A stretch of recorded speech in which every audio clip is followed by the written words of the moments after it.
Have you been in a conversation or interacting with somebody, and after you were finished, you felt extremely exhausted? Maybe you felt a little anxious. Maybe you were just confused on what just happened, or maybe you felt guilty. Well, two things are going on. One, in case you didn't know it, you're an empath. And second, you probably are dealing with an energy vampire.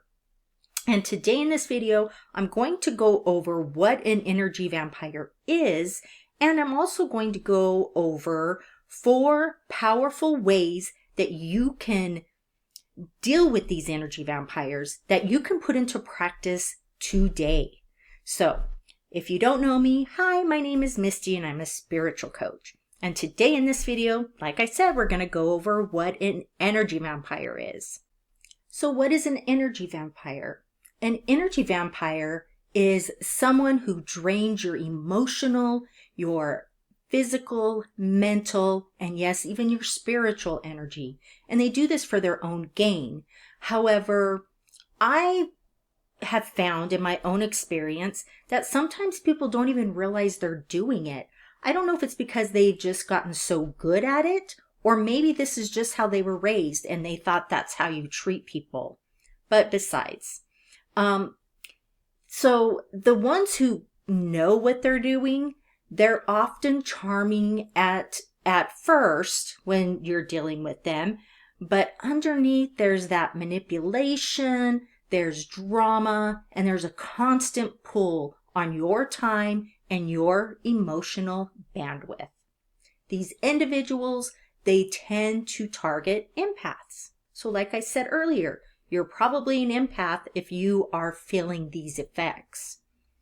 And these are people with big hearts, deep compassion, and even strong intuition. But make one thing clear, there is something you need to understand. An energy vampire will not change. They do not change. The only way to work for this and through this and to deal with this is to change you, unfortunately. But that's probably the easiest way. The power comes from you recognizing the patterns and taking control of the relationship dynamic. So how do you know that you're dealing with an energy vampire? And what are the common signs? Well, the first and most prominent one is you feel tired or anxious anytime you interact with them. So keep in mind, that's probably the biggest one you'll feel. And again, you can have spiritual exhaustion. You can have all of the emotional, the mental, physical, and spiritual exhaustion. You can have just one. But no, that's probably the most common is feeling tired, exhausted. The second one is they guilt trip you, or they blame you, or make everything about themselves. Another way is they thrive on chaos and that constant emotional emergency. Another way is you may feel responsible for their happiness. And the last one is you may second guess yourself, even though you know you're not wrong. Your gut might be telling you one thing, but you have somebody over here, I guess, gaslighting you, telling you one thing, or no, you're just imagining it, this. Even though you feel it, you're exhausted, you feel it, you know that's what it is. And you end up second guessing yourself. So if any of these ring true, or maybe if all of them, some of them, whatever it is, if any of these resonate with you, then you're not imagining it. You are dealing with an energy vampire, and it is not accidental. So here are 4 protection strategies for you. Set firm boundaries. Now, that may seem pretty easy, The hard part is actually enforcing them. You may be too exhausted to even want to deal with this again. You have to continue and enforce these boundaries. Energy vampires, they test your limits constantly. Remember, you don't have to apologize, you don't have to justify or explain why you're feeling the way you're feeling or why you're setting these boundaries. But a boundary is a statement, not a negotiation. The second way is to just limit access to you. This may mean cutting conversations short. This may mean delaying responses or the gray rock method.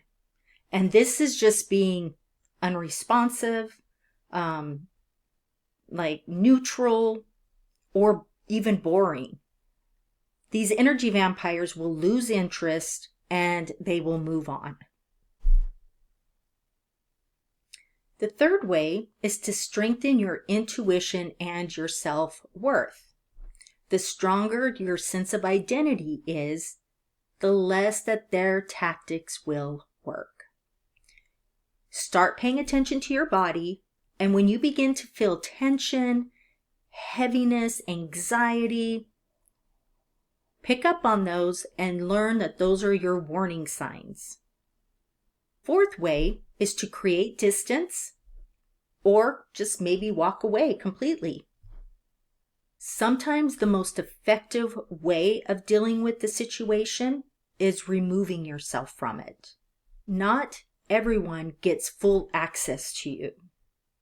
They don't get unlimited access to you. Protect your peace as though your life depends on it, because guess what? Your energy is definitely at stake.